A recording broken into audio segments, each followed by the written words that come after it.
What's up, everybody, and welcome to another episode of Extra Step. You already know how it is. You're with your host, Kay and Derwin. How you doing, sir? I'm solid. How are you guys doing? I hope you're ready for today's episode. We got a lot of exciting stuff we're going to talk about, so let's get started. Alright, so here we are at our tip-off. As you already know, we're going to talk some basketball. As the trade deadline approaches, we're going to talk some buyers, some sellers. So let's get started. So, in your honest opinion, what do the Lakers need to do to get over that hump? What is there an addition of a player that you feel? I mean, personally, I don't think they need to do anything. It's very simple. The Lakers have a good roster. They have too much complications to make any trades in the first place. But I will say this. I did watch something on YouTube the other day. I can't remember the guy's name, but I would give you respect and credit, but I can't remember your name. I'll find it. But anyways, he did a trade scenario with the Lakers where they traded Kyle Kuzma to the Brooklyn Nets for Spencer Dinwiddie.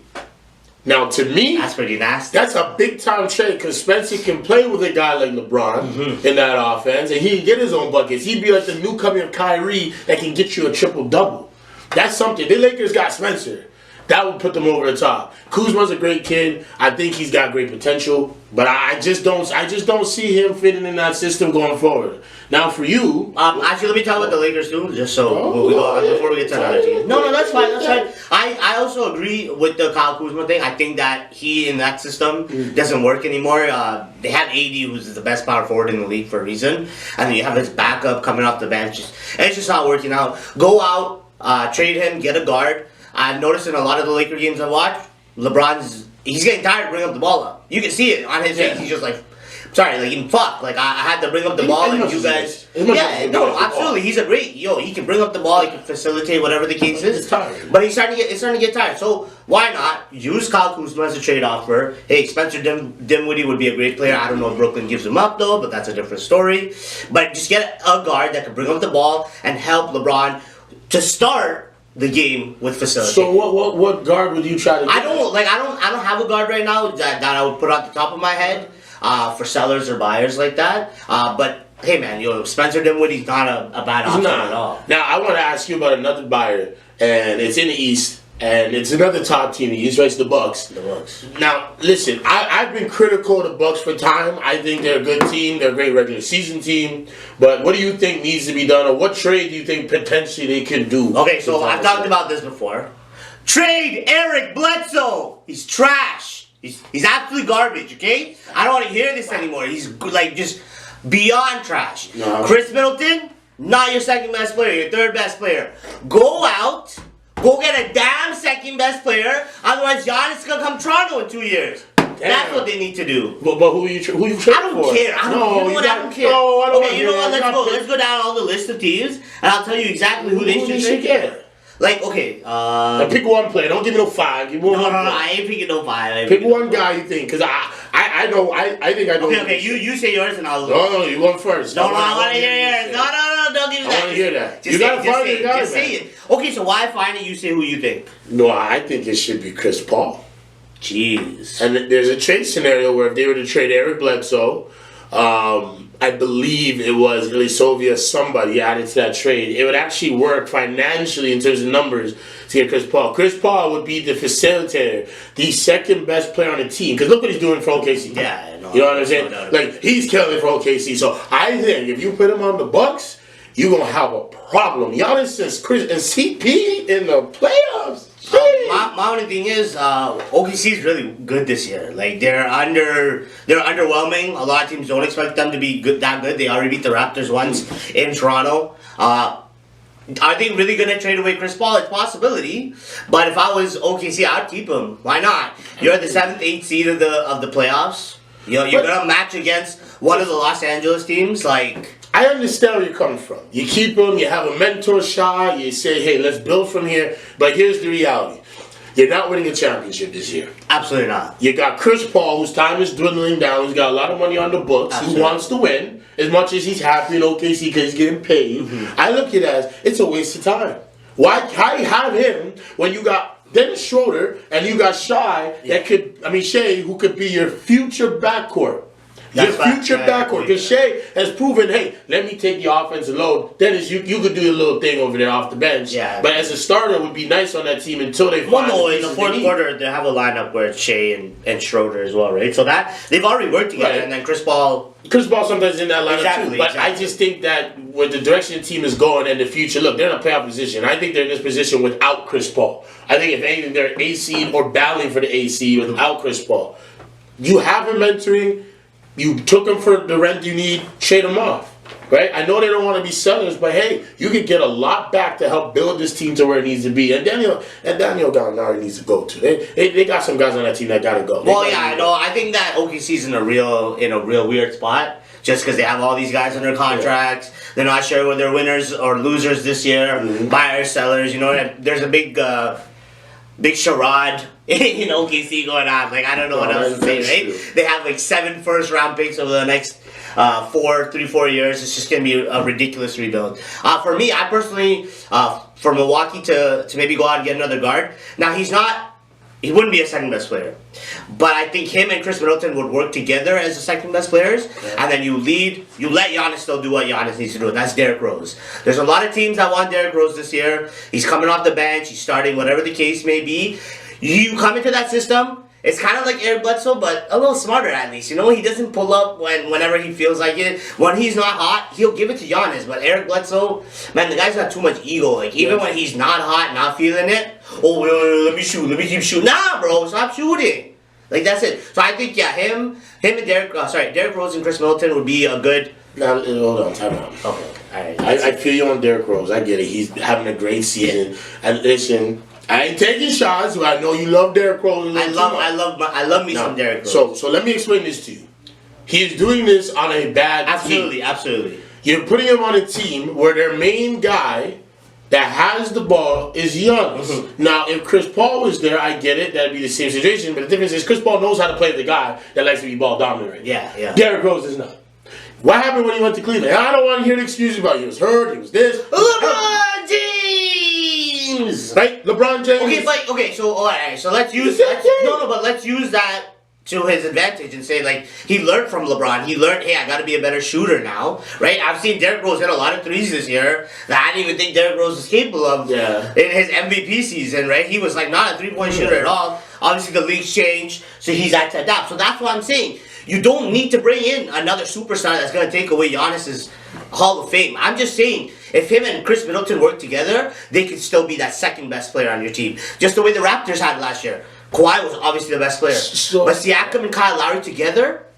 Okay, so what you're saying, the Raptors did with having Siakam and Kawhi being the top dogs, right? And they combined together to be one big top dog, right? Let's be real. It was Kawhi the top dog, Siakam the second, Batman Robin. Yeah, but then... You don't have that in Milwaukee. He had Kyle Lowry, though. That's what I'm trying to say. Like, there was Kyle Lowry who was always there. Because there were so many games when Siakam would have bad days. Yeah. And Kyle Lowry would... Kyle Lowry was the goddamn butler. What was the butler's name? Johnny, what was the butler's name from Batman? What was his name? Watson? I don't even remember. What's his dang name? What is it? I don't even know. We'll figure it out later in the show, but I'll tell you this right now. You need a Batman, you need a Robin, you need your butler. Right? That's how it works. You need your Batman that can get it done. What is it? It's Alfred. Alfred, yeah. That's your Alfred. Kyle Lowry was the Alfred. You know, sometimes he steps up on the road, gets you a big dub, you come back home, he just makes sure everything else is good. But when you're on the road, when Batman was on the road, right, and things are going bad, what did Alfred do? I got you, Batman. That's what Lowry was. But that's how teams are built. Okay, but you can't do that in Milwaukee. Other than Chris Paul and Derrick Rose, there's not a lot of guards that are just gonna teams are just gonna be like, okay, yeah, sure, I don't mind. Yeah, that's understandable. Like, look at Portland, right? They're in a very weird situation. Like, this year, they could make the playoff. Are they gonna win a championship? Hell no. But they might make playoffs. So what does that mean? Let's not trade away CJ.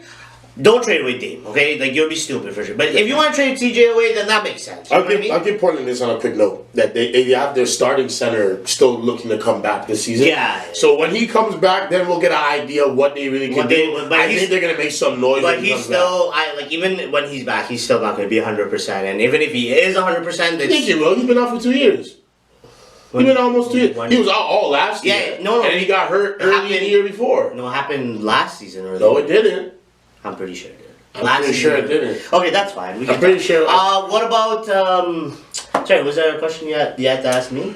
Well, no, there was another buyer I wanted to ask you about. You know, you're wearing that logo right now. Oh yeah. And it's the Toronto Raptors. Now, what I want to ask you is, do you think they're a buyer or a seller? Oh, they're 100% a buyer. There's no doubt about it. They should not be selling. Let's look to repeat. Let's look to take it all the way. Maybe we don't have a player of that Kawhi's manner on our team anymore, but at least let's take it all the way. Let's see what we can do. This team's still deep. Maybe missing one or two pieces if they want to make a trade. If not, second round maybe. Yeah, I guess. Now, here's my thing. I think they should be sellers. Okay? They should be sellers. Okay. I think you sell off Kyle Lowry. I think it's about time to do that. You'll get a lot in return. There's no doubt about it. It's just, what are you getting in return that's going to help? Because look, the Raptors ain't looking to rebuild. The Raptors ain't looking to take that 1-2 years. No, they want to be in the playoffs next year and this year, obviously. They want to be going to conversations about going to the Eastern Conference Finals every year. It's not about, if we trade away Kyle Lowry, we'll get a lot in return. I ain't saying that. Right. And here's the reality. I want them to still win this year, but you can still find an asset that can help you win this year. I think a guy like Andrew Wiggins, this is technically his career year, so I think he'd be a great addition to help them be. Personally, I don't think so. I think that you bring in another scorer, somebody that's gonna he's gonna hurt Pascal Siakam's development. That's it. He's gonna take the ball away from him, and we've seen that what he did to Karl-Anthony Towns, man. Come on, there's a reason they can't fucking play together. To get it done. I trust him to get it done. I'm okay with that. We won't argue with the Raptors because we'll never agree on what they should do, so we'll leave it at that. But you know, we'll see what happens when the trade deadline comes up on February 9th, I believe. Yeah. So we'll see then. Now it's time for rapid fire. Our producer Johnny's gonna ask us some questions, and we're just gonna have a quick debate on it. So Johnny, whenever you're ready. All right. First question. Is Drake responsible for Kawhi Leonard leaving? I knew he was going to ask that too. I just was like, I had a feeling that was going to be brought up. So wait, before, who wants to explain it? Would you like to explain it? I'll explain the situation. Okay, so explain it and then we'll... Pretty much what happened over the summer break, during the off season, there was a couple of meetings that happened at Drake's house in LA. And Paul George and Kawhi obviously met up. I think the details are a little still not too clear on who's inviting who. There's a lot of different sources saying. Well, I heard. Kawhi invited. Sorry, I heard. So Drake had a party in Los Angeles to celebrate the championship. Invited all the Raptor players, and then the Raptor players invited.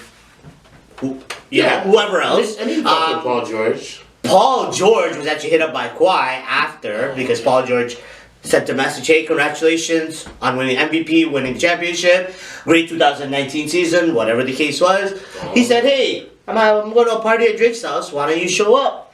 One thing led to another, conversation started, and then 2 months later they were teammates. Yeah, so it was a little bit. It looks bad on Drake, I will say, just because you had a meeting. Whether you knew about it or not, there was a meeting. You knew it was at your house. Of a player that was on the Raptors, that just helped the Raptors win a championship, and then you had a meeting to say, hey, it's okay, like, leave. Like, I get it. What are you going to tell Kawhi? No, fuck off. You're staying in Toronto. I get that. But be like, yo, why don't you go to Paul George's house in LA and have this meeting? Why are you coming to my house? You know what I mean? That would be my only thing. Now, my point, and what I believe is, you can't baby a superstar so far. You do what he wants, because at the end of the day, your star player is your engine, is your heart, is everything, right? But I look at it as, you tell Kawhi, no.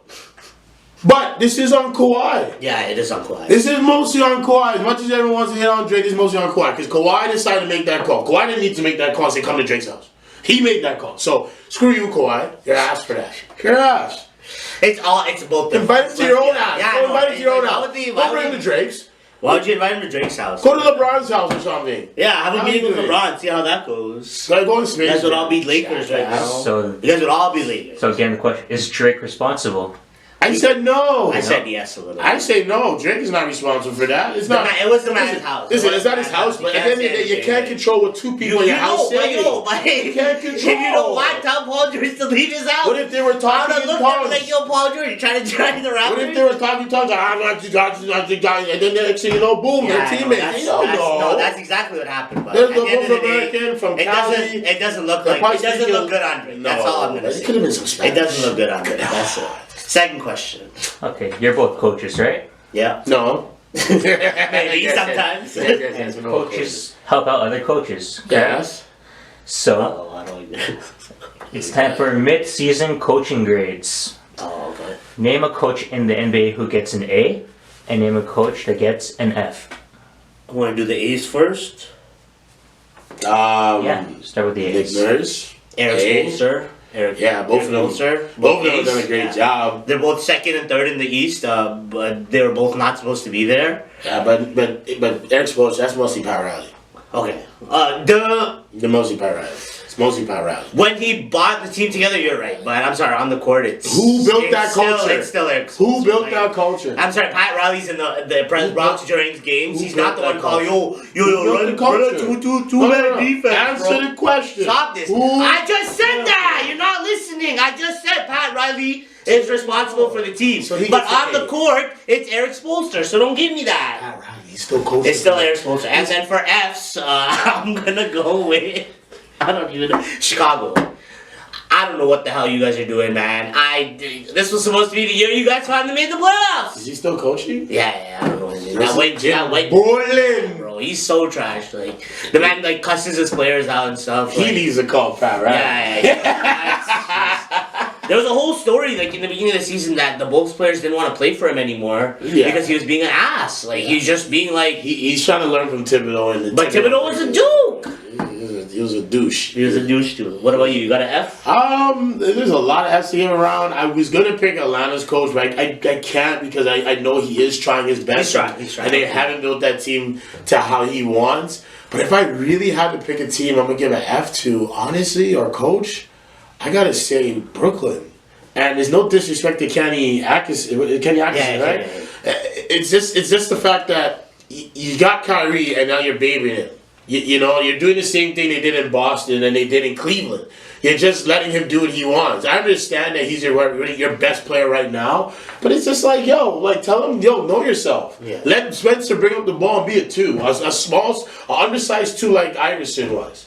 Right? Larry Brown did it. It didn't take him down. Kyle Lowry's doing it. When Kyle Lowry start, Kyle Lowry I think it's the new trend. Iverson started it, and now it's a new trend, right? You have a point guard hype player who can probably bring up the ball and handle, but you have him be in a scoring role. That's all you have to do. So that's on him. I just think he could do a better job with what he did last year. Yeah. And now compared to last year, I will say that because last year his roster wasn't that great. And they went to the 6th seed in the East. I know the East wasn't that great. And now they're the bloody 8th seed. Yeah, now they're in the 8th seed. How do you go 8th seed to Akari? Huh? I don't get it. Alright, next question. Giannis recently reached 10,000 points. Jeez. Where will he rank in all-time scoring at the end of his career? 7th. 3rd. Nope. He's just that jump shot. He's missing a jump shot, man. Like we talked about this all the time. He's just missing that jump shot. Once he gets that, it's gonna be an issue. Like teams aren't gonna be able to guard him. I understand that, and yes, eventually. And isn't he the youngest player to reach 10,000? Nope. Who is it? Oh, please don't say it's LeBron James. Hey, LBJ. Hey, LBJ. So you know what? Actually, yeah, you're right. He's gonna finish 7th because Luka's gonna finish 3rd. Nope. Do you need a list of the top? No, but I hear what he's saying about Luka, but I don't even think Luka. I think Luka will finish 5th. And that's only because eventually Luka's games, he's going to get older, he's going to get slower, he's already too slow. He's just using, I'm not dissing the guy, he's playing at his own pace, I'm not dissing the guy. But you see what's happening to James Harden, right? The decline is happening. Well, because there's that big age difference, right? In basketball, athleticism is everything. If you have that as skill, you dominate. But once you start losing athleticism, you better have skill. Now, Doncic has skill, but his game's already slow like an old man. So I look at it as when he's in his prime. 30s, I don't see him dominating the way he did before. When he gets to his prime, it's just gonna be even worse. Like, I mean, it's gonna be even better. Sorry, Every play. Because then, like, when the plays aren't gonna be slow to him in his brain, and then when you take him on the basketball court doing all this shit. For somebody talking about athleticism, I just want to take you for an example. Vince Carter. All right, look at Vince Carter. The man had athleticism through the roof. Right, somebody we'd never seen. Until he was like 35, 36, he still had stupid amount of athleticism. Okay. And that's why he was in the league for so long. So I'm agreeing with what you're saying. This guy gets so upset, bro. I'm agreeing with you. Trying to give you a good example. Vince Carter's not a good example because he's a very good. He's 42 athletic. years old in the NBA. Yes, but he's not productive. And that's my point. He hasn't been productive since he was 35. No, but that's my point. I'm not saying Luka's going to be washed. He's still going to be a good player. But I don't think he's going to produce at the end of his career in order to reach the top three. That's what I'm trying to say. Because, look at Vince Carter. If he continued the way he was going, if he actually was the Vince Carter of Toronto, everywhere else he went, we're probably thinking Vince Carter's top 10, top 5 for scoring, right? So I'm just saying, like, it's based on growth. And with Doncic's game, I think when he gets older, he's going to have to find different ways to score, and it's going to be have to be more off ball. And when you go off ball, it's harder to get those points. I will say this, though, if Porzingis stays his teammate for the foreseeable future, if they're able to make those two contracts work, then absolutely he will not have a problem. But maybe you're right. If he has to play by himself, and a lot of it has to come from himself, it's possible that he doesn't reach that list. But we'll see going forward. Sir, your last question. All right. Last but not least, we'd like to pay some respect to David Stern, who we unfortunately lost at the beginning of the new year. Can you guys name the best thing that he has done as commissioner? Taking the NBA to the Olympics. That's it. Like, before that, the U.S. team were garbage. They used to lose all the time to the whoever the hell they lost to, Europe's, Russia's, the Yugoslavia, Soviets, whatever they wanted to. They would get beat up every time, and it looked like a joke. It looked like USA basketball was at, like, in the 70s, 80s, they looked like they were not existent. And then he came in and he said, no, we are going to send our best players, our best 16 players from the NBA. We're going to give them time off. They're going to go to the Olympics, and we're going to get our gold. And that's what they've been doing, man. They've been doing it for, 20 years now? Yeah. No one looks like they're going to ever, well, at least for this part of our era, look like they're going to take over USA basketball. Can I say two things? Like, one main thing, but like a second thing that's definitely been big. The first thing I think is just, changing it to live basketball games. Like, in the 80s, a lot of people used to say they used to watch recorded games, out west. But then, it was tough. Like, even though, yes, you can come home and watch it, but, people want to see live basketball games. They want to see these guys actually go at it in the moment, in real moment. And him changing that changed the game, not only for fans, but for players. It allowed this contract, the money flow into these TV stations to allow these players to make the money they're making and have the influence they have on the world. And then another thing, just the expansion to China. When I read up on that, I was like, this guy's a genius. Like, they make more money in China than they do in America.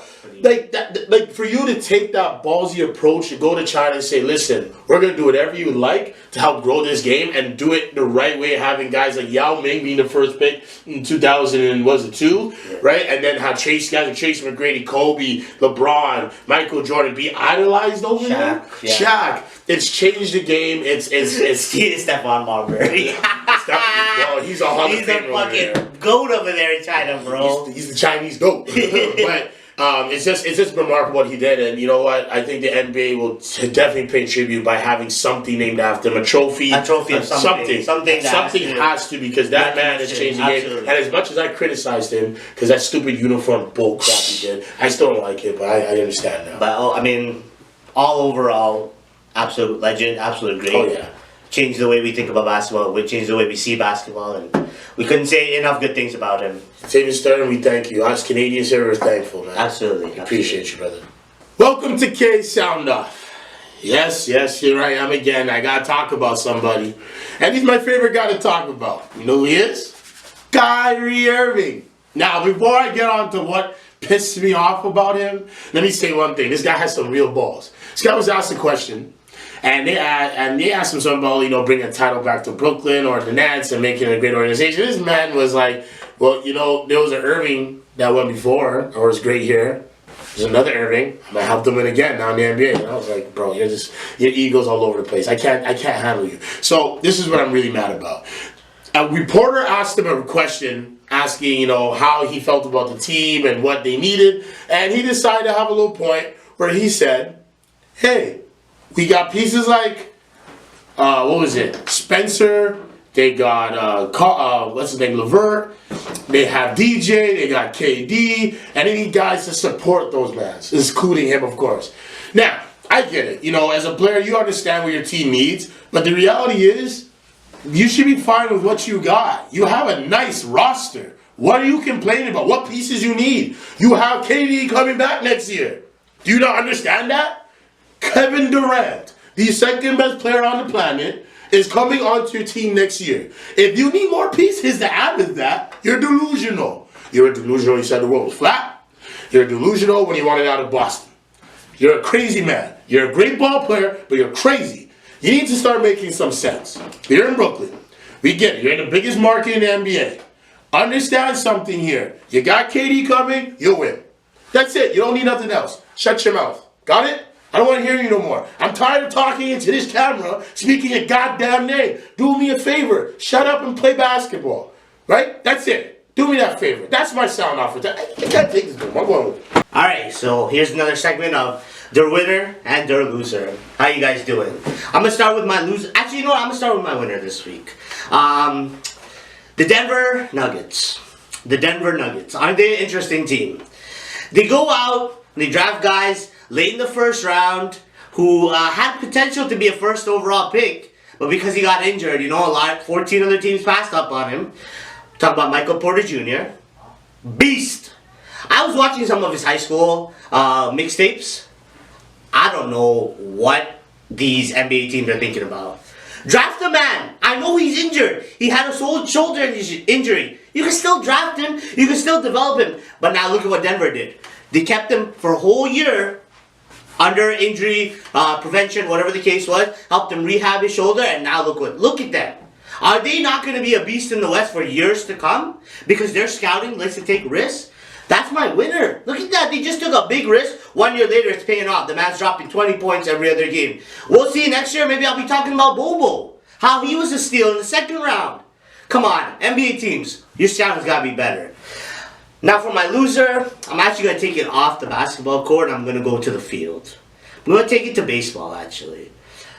Recently, the Houston Astros has been a huge story. Sorry if I get a little bit too into this because I'm a baseball guy, so... I'm just very disappointed with the whole story, with all the managers that came through, with all the players that came through. Carlos Beltran, Alex Cora, and obviously AJ Hinch. You guys want to win. I get it. I want to win. I want a championship, whatever the case may be. But doing it, taking away the integrity of the sport of baseball, a sport that's been around for over 100 years? For what? One championship? You guys couldn't even win after that. You guys trade away players, get new players, going to the finals, you're still not winning. You know what I mean? Like, you guys won that one, and you're like, alright, we'll still continue to cheat until we get caught. What kind of bullshit is that? Come on, have some respect for the game. Have some respect for yourself. Alright? The Houston Astros should be stripped of that championship. They should be stripped of it. The Yankees, all those teams that Houston took out that year, they're all looking at them going, we could have been facing the Dodgers. Better yet, look at the Dodgers! What's his name? Kershaw. Kershaw, sorry. What's he looking at? His legacy is pretty much over. He's 34 years old. He's not going to another World Series. And now the last 2 World Series he went to, he had to deal with cheaters.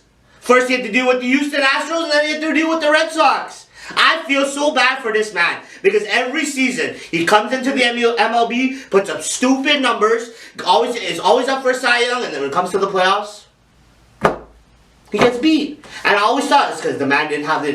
He didn't have it. He didn't have this. He didn't have the ice. It's not that. Other teams want to cheat. There you go. That's my loser. Well, I think that's it for today's episode. We talked some good talks on basketball today as usual, but I just want to give some couple of shout outs. We did make some posts recently on Instagram. Give a shout out to Matthew from out there in Vaughan area. Shout out to Foster from Eric Kansas, she's a baller. Y'all need to take her in. She just got into prep school, so I rate her for that. Also, shout out to Ahmed from Mississauga. He's a baller. We see him dunking. Mello, Mr. Mello. So I just want to give those young kids a shout out. Keep hooping. Keep putting in that work. Be determined. And take that extra step, right? Absolutely. Always look to take that step. But you have anything you want to say for this episode? Like and subscribe. And follow us on Instagram. Don't be shy. All right, we'll see you next episode. Take care, guys. Later.